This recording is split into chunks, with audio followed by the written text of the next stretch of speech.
2023 आणि 2024 हे अतिशय उष्ण वर्ष ठरलेले आहे आणि याचप्रमाणे 2025 सुद्धा अतिशय उष्ण वर्ष ठरणार आहे। याची काही नैसर्गिक आणि मानवनिर्मित कारणं आहेत। यावर्षी एन्सो वर्ष राहणार नाही आहे, ते न्यूट्रल राहणार आहे, म्हणजे ला निनो पण नाही आहे आणि अल निनो पण नाही आहे। हा एक महत्त्वाचा घटक आहे। त्याप्रमाणे ज्याप्रमाणे मागच्या वर्षी प्रदूषण वाढलेलं होतं आणि पृथ्वीचं तापमान वाढलं होतं, त्याच पद्धतीने यावर्षी पण तापमान वाढणार आहे।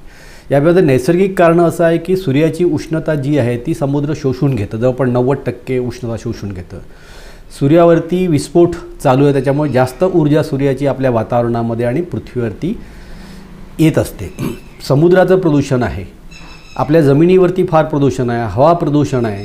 म्हणजे जसं आपण CO2चं जे प्रमाण म्हणतो ते 425 ppm पर्यंत पोहोचलेलं आहे।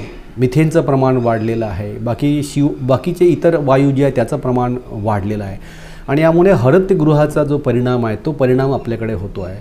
अर्बनायझेशन झालेलं आहे, त्याच्यामुळे शहरांचं तापमान वाढलेलं आहे। अर्बन हीट ज्याला म्हणतो ते तापमान त्याच्यामुळे वाढलेलं आहे।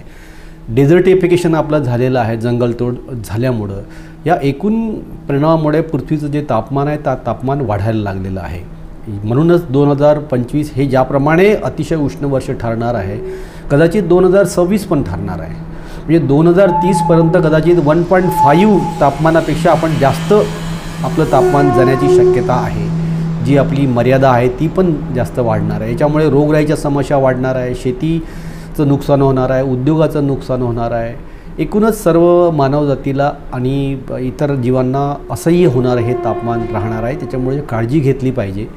जेवढं शक्य असेल तेवढं फॉरेस्ट वाढवलं पाहिजे, हरित पट्टे जे आहे ते आपले वाढवले पाहिजे। शहराला म्हणजे हिरवे करण्याची गरज आहे, शहराला नियंत्रित करण्याची गरज आहे।